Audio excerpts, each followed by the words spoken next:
There's some nice pictures on the boards over here of some of the restoration work, so you can see the exterior during restoration.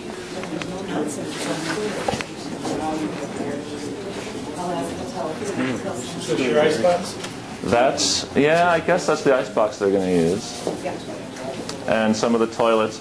The house doesn't have a basement and it doesn't have an attic, so we have to store a lot of the stuff sort of right here in the public areas. Wright felt that basements were where unhealthy air would accumulate, and he thought that the space up in the attic was too interesting to waste on storage, so the rooms on the third floor all have what today are called volume ceilings. They follow the roof line.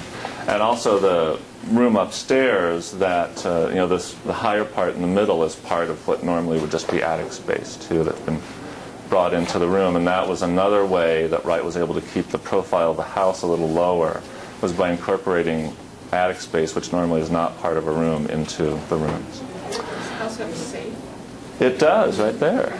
Yeah, big walk-in safe. This was before there was an FDIC or anything, so a lot of times wealthy people kept their valuables at home.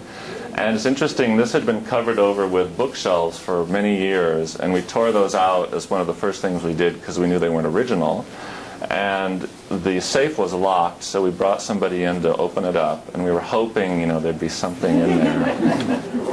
Yeah, exactly. It was our version of Al Capone's vault, so there was nothing in there. It was just empty. But it's a very convenient place to run conduit and pipes and other things.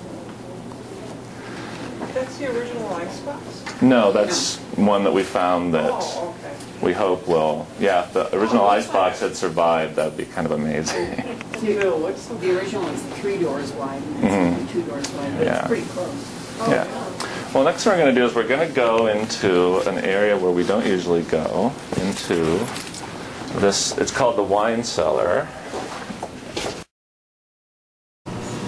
It's not really a good place to talk to people. The front porch? We're under that terrace that faces Woodlawn, yeah. I don't think we can all fit in this room, but I hope you can all hear me.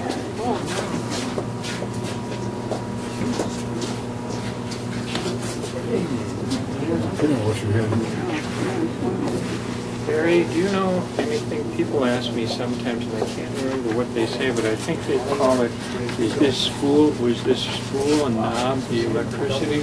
Do you know what that is? Or Yeah. have the term correct? Knob and tube, usually it's called. Knob and tube? And that's just, you have sort of bare wires, and they're held on insulators every few feet to keep them away from the structure of the building. And it's extremely unsafe, but that was how they did wiring originally. Did they do that here, do you think? That, I don't know if they did that here. No, actually, here, I'll tell you another technology thing, is that the house, the electrical wires were actually run through conduit, but since there was no such thing as electrical conduit back then, they used natural gas pipes instead. And when we rewired the house, which is part of the interior, the mechanical work that we did, they pulled all the original wires out and they put new wires in through those gas pipes. So those are still doing their job as electrical conduit for us. And that was very forward-thinking of Wright. So it went through the gas pipes? Mm-hmm. Yeah, the gas pipes weren't used for natural gas, though. They were just used as electrical conduit. Oh. And that was very forward-thinking of Wright, because a big problem with houses back at this time that had electricity installed was it was a new technology, and it would often cause fires. Or you would see, you'll see, like these black marks going up the side of a wall in a line, and that's because the wires overheated and burned through the surface, or their insulation failed or something like that. And I think the main reason they bring us down here on the tour, I don't usually do this, but we're doing it on this tour, is to show you how we fit all the new technology into the house. If you think, oh, the house, it's so beautiful and looks so great, but all this stuff is hidden behind a lot of places. So we can do it. These are the air handlers that are heating and cooling the house.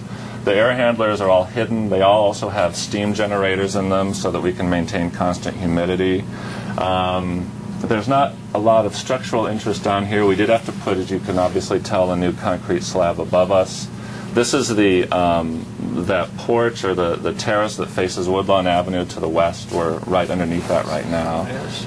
Yeah, and these are these have been covered over for many years, and we put these new glass fixtures here because we knew that they were there, so they let some natural light down into this area. And there's also part of our fire alarm system here, and I think the fire department hookup is right out there, so those pipes come in for the sprinklers and all that stuff, and a lot of our electrical stuff is down here. So this is all the stuff, like, again, when people say, where'd they spend that $4 million? And you can bring them in here. And here's at least 3.5. Yeah, and this is not like the kind of thing that Menards will do for you. You have to get real experts to come here and design all this stuff and figure out how to fit it all into the fabric of this building. So I'm glad we get to come down here this time. I've actually never been down here, so this is great for me. I've forgotten how big it is. I was thinking in my mind it was smaller. Yeah. Is this Mr. Wright's original steel? Yeah, this is probably some of the original steel. Looks pretty old to me.